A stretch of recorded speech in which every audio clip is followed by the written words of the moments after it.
Article 680.21 requires an insulated ground conductor to be included in the grounding path of motors installed in swimming pools and related areas. This requirement is intended to prevent stray currents from flowing through the pool water and potentially electrocuting swimmers. However, the article does not explicitly require an insulated ground conductor on branch circuits other than those supplying motors. The use of non-metallic sheath cable is generally permitted for wiring outdoor pools as long as it is properly installed and protected from mechanical damage. However, non-metallic sheath cable is not inherently watertight and may need to be sleeved in a protective conduit if exposed to moisture. Polyvinyl chloride pipe can be used as a conduit for pool wiring, but it must be rated for underground use and installed in accordance with Article 352 of the National Electrical Code. While Article 680 does not explicitly require an insulated ground conductor on branch circuits other than those supplying motors, it is generally recommended to use an insulated ground conductor on all branch circuits supplying pool equipment. This provides an additional layer of protection against stray currents and helps to ensure the safety of swimmers and users. Therefore, it is advisable to use non-metallic sheath cable sleeved in polyvinyl chloride pipe as an approved wiring method for the branch circuit feeding the heat pump. Additionally, it is recommended to include an insulated ground conductor in the circuit for added safety. When dealing with electrical installations near water, it's essential to prioritize safety. Firstly, always consult and adhere to the latest edition of the National Electrical Code, specifically Article 680, which covers swimming pools, fountains, and similar installations. Secondly, ensure that all electrical work is performed by a qualified and licensed electrician who is familiar with local codes and regulations. Now, let's delve into the specifics of wiring a heat pump for an above-ground pool. The primary concern is minimizing the risk of electrical shock, which can be heightened in wet environments. The National Electrical Code mandates secure potential bonding for all metallic parts within a certain distance of the pool to create a common ground potential and prevent voltage differences that could cause electric shock.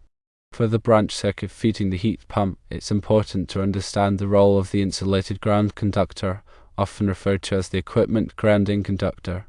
Its primary function is to provide a low impedance path for fault current to return to the source, allowing the overcurrent protection device, such as a circuit breaker or fuse, to trip and energize the circuit in the event of a ground fault.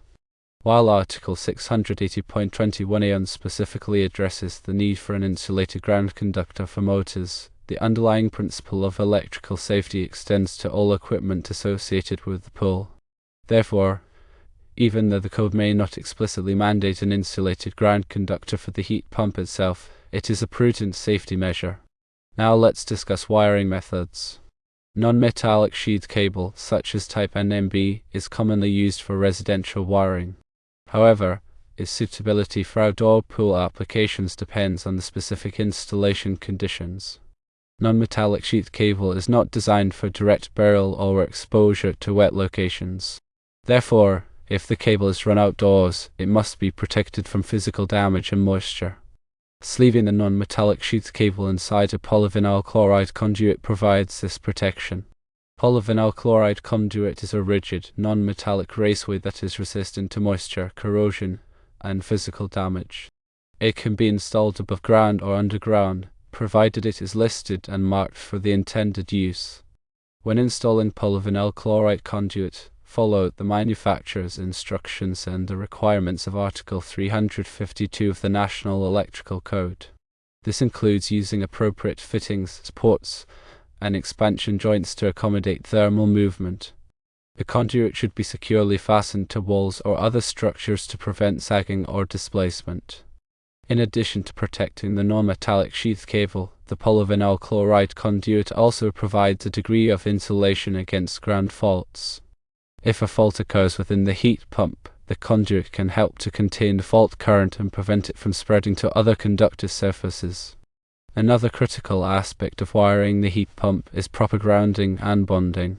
The National Electrical Code requires that all metallic parts of the pool structure, including the pool shell, pump motor, and any metal fittings, be bonded together to form an equipotential bonding grid. This bonding grid is then connected to the equipment grounding conductor of the branch circuit. The purpose of equipotential bonding is to minimize voltage gradients in the pool area. Voltage gradients occur when there is a difference in electrical potential between 2 points. If a person is standing in the pool and touches a metallic object that is at a different potential, they could experience an electric shock.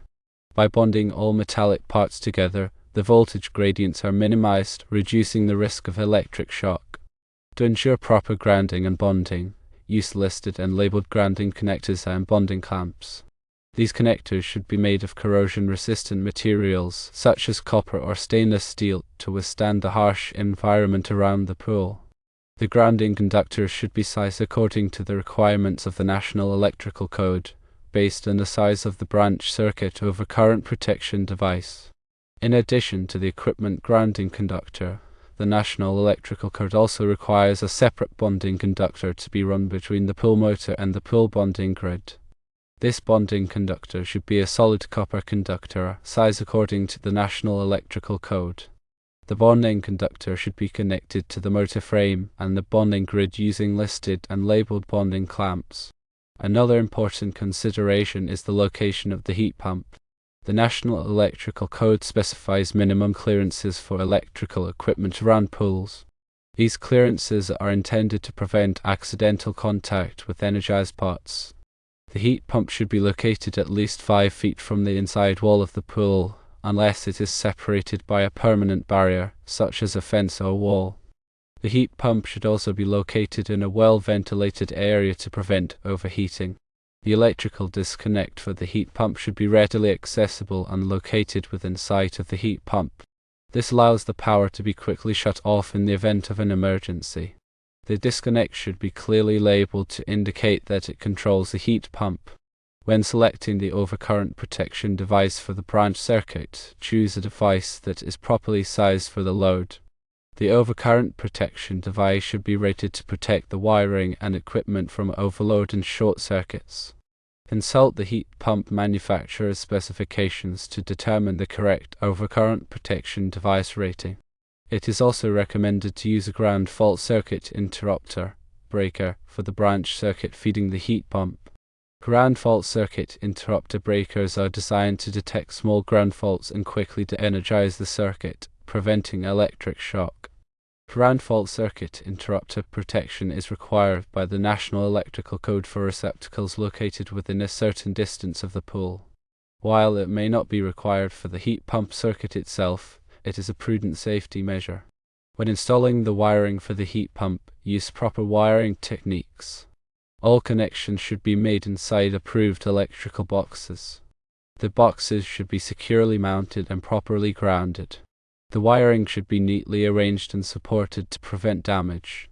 Avoid running wires across walkways or other areas where they could be tripped over. All splices should be made inside the electrical boxes using approved connectors. The connectors should be properly tightened to ensure secure connection. Do not over-tighten the connectors, as this could damage the wires. After the wiring is complete, thoroughly inspect the installation to ensure that it meets all code requirements. Check all connections to make sure they are tight and secure. Verify that the grounding and bonding are properly installed. Test the ground fault circuit interrupter breaker to make sure it is functioning correctly. Document the installation, including the wiring diagram, the overcurrent protection device rating, and the ground fault circuit interrupter breaker test results. This documentation will be helpful for future maintenance and troubleshooting. Remember, electrical work can be dangerous. If you are not qualified to perform electrical work, hire a licensed electrician. An electrician has the knowledge, skills, and experience to safely and correctly install the wiring for the heat pump. By following these recommendations, you can ensure that the heat pump is wired safely and correctly, protecting swimmers and users from the risk of electric shock. Prioritize safety, adhere to code requirements, and consult with qualified professionals to create a safe and enjoyable pool environment. Let's also discuss a few more important details. Firstly, ensure all wiring and equipment are suitable for wet locations. This means using weatherproof enclosures, corrosion-resistant materials, and wiring approved for direct burial if applicable. Secondly, consider the voltage drop in the wiring. The longer the wire run, the greater the voltage drop. Excessive voltage drop can cause the heat pump to operate inefficiently or even fail. To minimize voltage drop, use the correct wire size for the length of the run and the load. Thirdly, protect the wiring from physical damage. Use conduit or other protective measures to prevent the wiring from being damaged by lawnmowers, garden tools, or other equipment. Another consideration is the type of pool. Above-ground pools have different electrical requirements than in-ground pools. Above-ground pools typically have less stringent bonding requirements, but it is still important to ensure that all metallic parts are properly bonded. In-ground pools have more complex bonding requirements, including the need for a perimeter bonding grid. The perimeter bonding grid is a network of bare copper conductors that is buried around the perimeter of the pool. The purpose of the perimeter bonding grid is to create an equipotential plane around the pool, minimizing voltage gradients. When installing the perimeter bonding grid, follow the requirements of the National Electrical Code. The conductors should be buried at a depth of at least 18 inches and should be spaced no more than 3 feet apart. The conductors should be connected to the pool bonding grid using listed and labeled bonding clamps. Another important detail is the type of heat pump. There are different types of heat pumps, including air source heat pumps and water source heat pumps. Air source heat pumps extract heat from the air, while water source heat pumps extract heat from a water source, such as a well or a lake. Water source heat pumps are typically more efficient than air source heat pumps, but they require a reliable water source. When selecting a heat pump, consider the climate, the size of the pool, and the available water source. Choose a heat pump that is properly sized for the pool and the climate. A heat pump that is too small will not be able to heat the pool effectively, while a heat pump that is too large will be inefficient and may cycle on and off frequently. Consult with a qualified pool professional to determine the correct heat pump size for your pool. In addition to the electrical requirements, there are also plumbing requirements for the heat pump. The heat pump must be connected to the pool circulation system. The plumbing connection should be made using approved fittings and materials. The plumbing should be properly supported to prevent sagging or damage. The heat pump should be installed in a location that is accessible for maintenance and repairs. There should be enough clearance around the heat pump to allow for easy access. The heat pump should be protected from the elements such as rain and snow.